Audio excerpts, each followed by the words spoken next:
Sure, yeah. You're So this is the key factor, is that we think that we want to get rid of our negativity, and we keep on being negative. We don't want to get rid of it, really. We have identified with it that we think that this is who we are. And then we say, oh, I can't help it. You see? But you can. You can. If at the moment, and this is where and that's why I said, you see, awareness and witnessing are both the same, but it's awareness putting it into practice. The witnessing is that part that you train yourself to witness. If you start after the session today and for the holidays, start witnessing moment to moment, and it takes no effort, because witnessing is effortless, you just become alert, you see?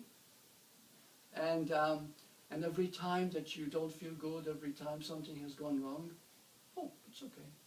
It doesn't matter, it's just another story my mind is making up. It's as simple as that. So Bert, when you had the pain in your neck, did you just sort of you would be with it? That's what. Well, yeah, what I actually did, and I did it every day for a few days, you know, every time I felt, because sometimes I sleep, you know, I love to sleep on my side, but if I sleep on my side, oh, when I get up in the morning, it used to be so bad. So what I did is sit very, very still, and then I look at the pain. Now, the point is that when you witness the pain, you think the pain is yours, okay? And but the point in witnessing is to see pain as simply a discomfort happening. At that location. No, not particularly that particular location. You just look at it as it actually is, whether it's here or there, it doesn't matter. You look at pain as if you're seeing it for what it is, and then you remove the word pain, and you keep looking at it, and then you feel as if you're looking at somebody else having that same thing. And the moment you succeed in having that taken out the story, because the story is always personal, you see, what's happening to me. So the moment you begin to see that it is just a happening, that very seeing frees you from it. How? So you use imagination? It's imagination. Oh. Always So imagine like somebody else having the pain, or well, it's happening. It is a happening. Yeah, it's as if somebody else is seeing it. Yeah, and I've seen the power of that. My goodness, you know. One time I had a woman came to see me, and she was hysterical. You know, and even when she came through the door, this was many years ago, but I always remember this, and she was absolutely hysterical. And so then I said, excuse me for a moment, I have to go to the bathroom, I'll be right back. So I went in the mirror, and I looked into the mirror, and I said, give me the strength now to convey this message to her. So I went out, and I said, oh, just for a moment before you continue, and I put my finger on her forehead. And I said, right now, please, feel my finger, and think nothing else but feel the finger, only the finger. Take a deep breath and feel only the finger. And in the meantime, I'm sending the thought. You're okay, this is all in your mind, blah, blah, blah, blah, blah, blah, right? The moment I removed the finger, she actually took a deep breath, and she said, I feel so relaxed right now. all that hysteria and everything just wiped out. So after that, I wrote a book called Supermind. You know, and I wrote a little story about what happened, how we have so much power without realizing it, and we can help others through thought. And when you go to hospice, for example, I don't know whether they taught you that or not, but if you are with somebody dying, you know, some people say to me, what are you going to say to them? What will you say? What will you know, I get nervous. And the point is, the first thing is love. And picture that person as if it's you going through the same. And be with them totally, and the words will come. Because whatever you say and whatever you do at that moment will reach them. Believe it or not, it's amazing. When you stay with them and you listen to them, how much it brings. Have you learned about the 5 levels of dying? Which was Elizabeth Kubler-Ross mentioned them, the 5. stages, right? The final one is acceptance. Okay. That's the scariest one. Was that That's the scariest one, like, acceptance? yeah. Well, Just trying to actually, when imagine, you like- go to the first four, then acceptance will become easy because you go through anger, you go through denial, you go through so many things. Oh, why me? Why me? Of all the people, why me? You know, and the whole 7 billion people are saying, why me? You know. Yeah. But this is all part of what we go through. But when you finally have got it all out of your system and you finally accept it because there's nowhere to go, nothing to do, you just accept it. The moment you accept it, death is no longer frightening. Did you know that in death row, and I made a study of this, in death row when a person is supposed to die, you know, when they feel that all hope is gone, there's no chance of reprieve, absolutely, it's that. And they might have sleepless nights, they, you know, whatever, but in the last few moments they can walk to the electric chair or whatever, you know, the death sentence is. Many of them just walk to it. There is the total acceptance. There is something when you know that fighting, struggle, resistance is not going to do any good. There is that final acceptance, and that final acceptance is what love is all about. It's witnessing. It is witnessing. And you're quite It's as unconscious witnessing when it actually and happens. you're quite often healed. Right, and the fear, very good, and the fear of death is healed at that moment. Wasn't Anita Morjani, when she finally just witnessed her cancer, it went away. And I read that book. She actually died. She actually died, Yeah. and and she told her story, what she experienced in those moments of death, right? And she experienced the world because she had Hindu beliefs and all this. But when she gave up, But was that? when she, And then when she came back, but she knew that her body is going to be okay, even though she had very serious cancer. It was all over her body. It was Lymph nodes. lymphoma, right? Yeah. great book. Yeah, great book, yeah. But anyway, she's alive now, she's teaching, you know, and she's great. But the point is that she knew that when she enters her tortured body, she's going to be okay. And when she entered her body, of course, she wasn't happy being back, but she wanted to, she got back because her father told her, who passed away earlier, he told her, he said, yeah, go back, you need to go back. And she went back to Earth, and she was fine. In a few, I think, I don't know, was it few days or? I think like Yeah, 4 days or 3 something. 4 like that. days, her body healed. And then they said, completely, and the it doctor was said they misdiagnosed her. Ooh. When she's dying, you know, like But that. she came back to a healed body, like that's.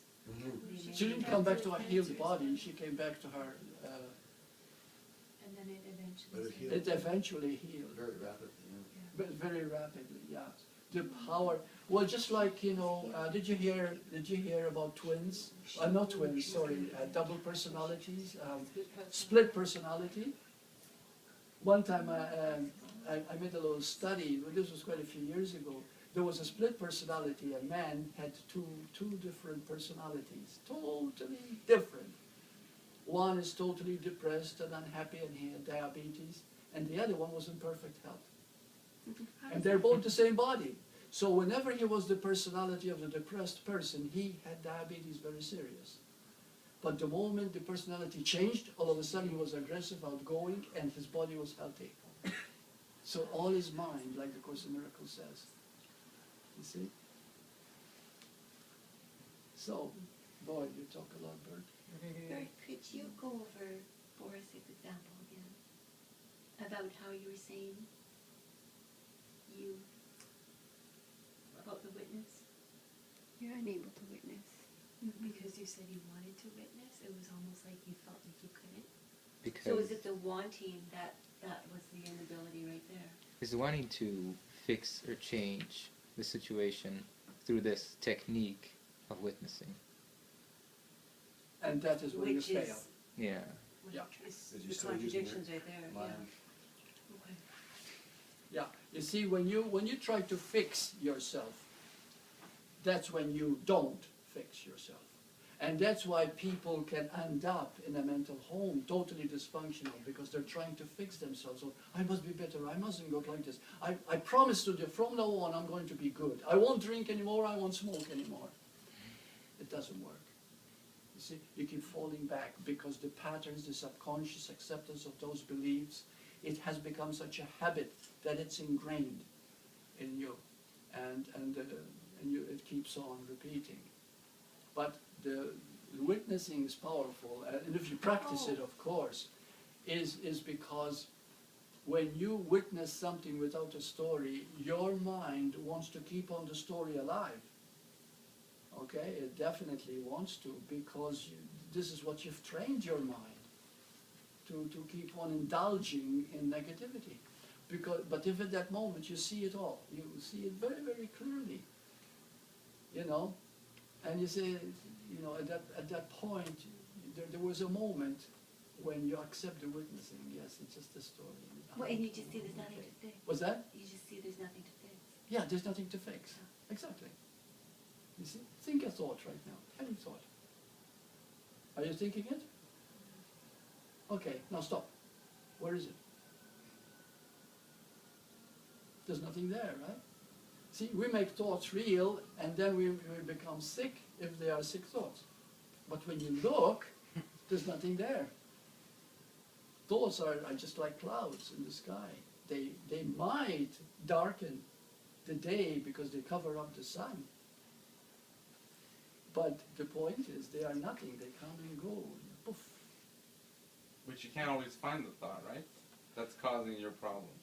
No, that's not a Like problem. conscious. If you don't find the thought, then there is no thought. You just imagined it.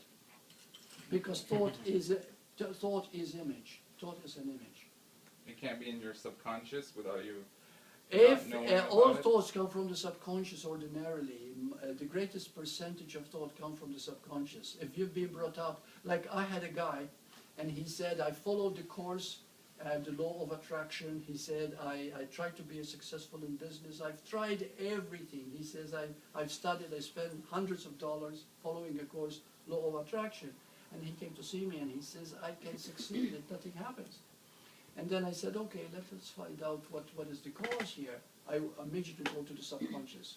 So I had him lie down. He entered alpha, and I said, from the alpha level, so he more or less conscious of what he's doing, you see, but it's a semi-hypnotic state.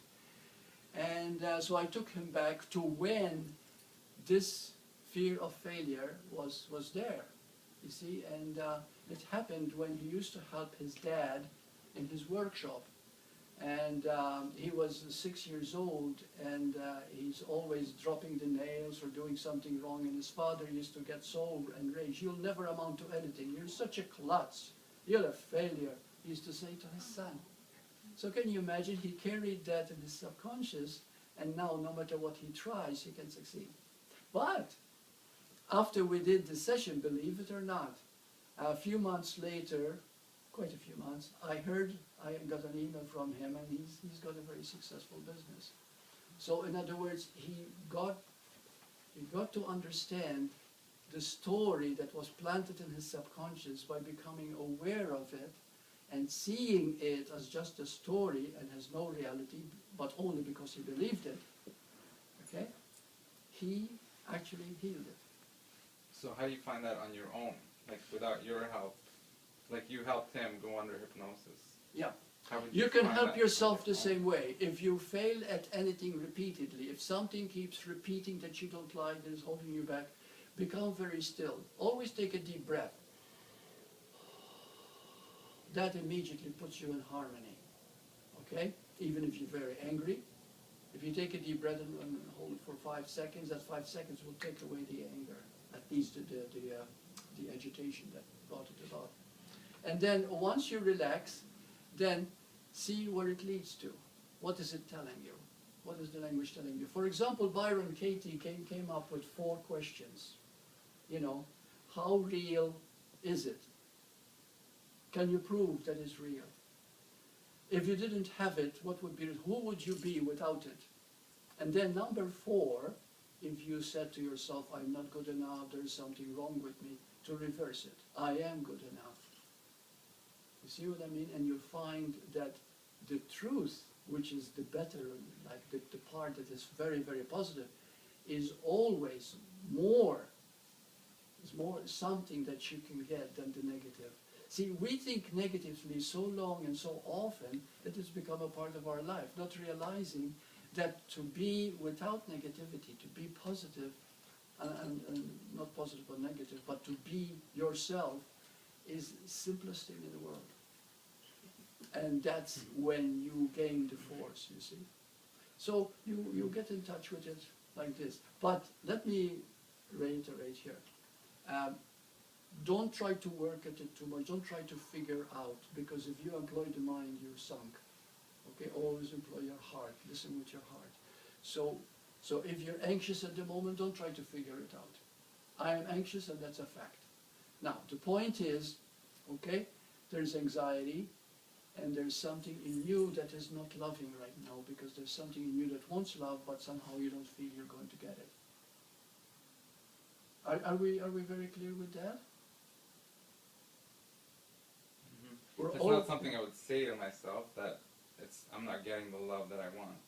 But I guess that's at the root of it. You don't really say it. Yeah. You just become aware of it. You see? Like just say I'm not getting something that I want. Right. I'd be like, I'm not getting that. But at the core of it is that I'm not getting the love that I want. That's right. That's So right. I'm not always aware of. Like, Right. that- And that's why at we the just- bottom of everything. That's right. The seeking of love is at the bottom of everything. Love is all what it's all about. That's what oneness is. All physicists have now agreed that there is one true law, and they all agree, and it's the unified field principle, which means everything is unified, everything is one. Everything goes back to that one. Now, you may call it many things. You might call it God, you might call it love. You might call it whatever. Unified, that's fine. Okay, everything is unified, everything is one. So, but everything is that. And everything is pointing to that. And that unified principle is happiness, it is peace, it is love, it is joy. It is all the stuff the heart is made of. So when you surrender, when you begin to let go, which means you're loving yourself at the moment, you go back to that source, which you always are. You don't achieve it. You see? It simply flowers because you see that your true nature is love. It can be anything else. You are happiest when you are in love. Think of it. You know, you're always in love though. Whether it's doing work you love, service you love, sports you love, being with someone you love, it doesn't matter. When there is love, you're happy. And chances are you don't get as caught in your ego as ordinarily. You see? Or when you do, it's more profound. Yeah, one of the things that is happening now from the shift is loneliness. It is so rampant. The emails that I get about loneliness, it's so great. And some people are even on the verge. I had a woman call me, and she kept me up till after 2 o'clock talking to me. And she was trying to commit suicide. But of course the fact that she called me means that she really didn't want to commit suicide. But she wanted someone who can understand, and who, so we talked and talked and talked, and finally when she felt okay, then we let go and I went to bed. But she was okay. She wrote me back, and she was beautiful enough to thank me, which means that love is always there. You see? Because if you thank someone for having saved you, you're also thanking yourself that you took the initiative to call and do something about it. You see? You took time to look. You see? Suicide rate has increased tremendously in this shift. It's thousands of people are committing suicide all over the world with this shift that is happening now. Really? Like it's that noticeably more? It is noticeably more. Yeah, yeah. And again, it's from just that loneliness, knowing. Loneliness Can is be. the sense of separation, because we don't know. We are all united. We are all we're all one family, you know. And we're not aware of that. We think we're so small, so isolated, so alone. And that's a killer, you know, that separation. And I guess, So nice to meet Frank today. He used to write me regularly, you Yeah. know. I watch And- all your videos like 2-3 times. Yeah, and then he wrote me and he says, well, I want to be in your presence now. Now you are. Now No, you I am. bless you, my child. Now you're realized.